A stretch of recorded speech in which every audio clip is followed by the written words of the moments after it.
ดกวางซี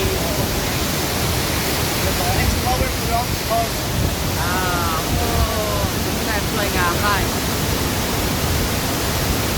บรรยากาศมาให้พี่น้องทางไกลและไกลจากภายในและต่างประเทศได้เบิ่งนำกันนี่คือตาดกวางซีเริ่มปี2025เนี่ย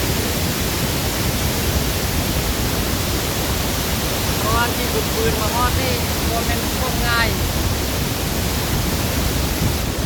โอ้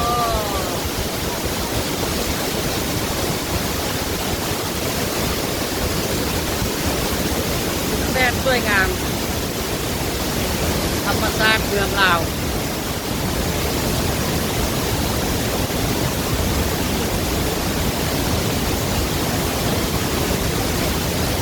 งดงามหลาย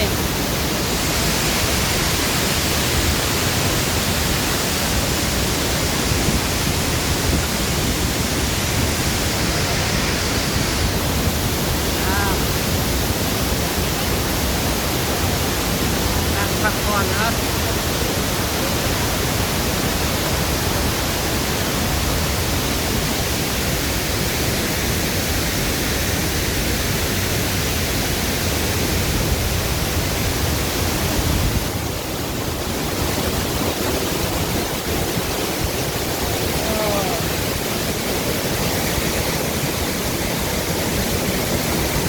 งามหลายเบิ่งเด้อ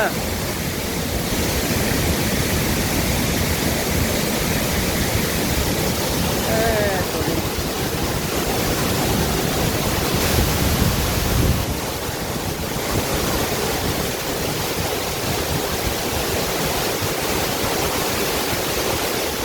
ยังแม่นงาม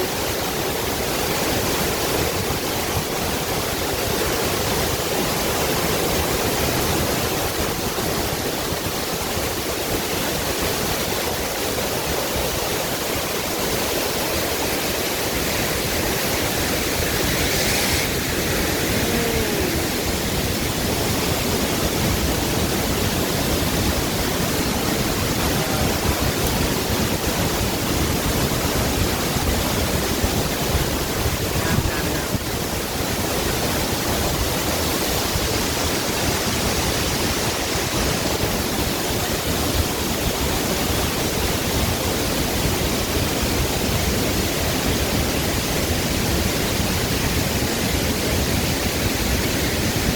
บรรยากาศเด้อ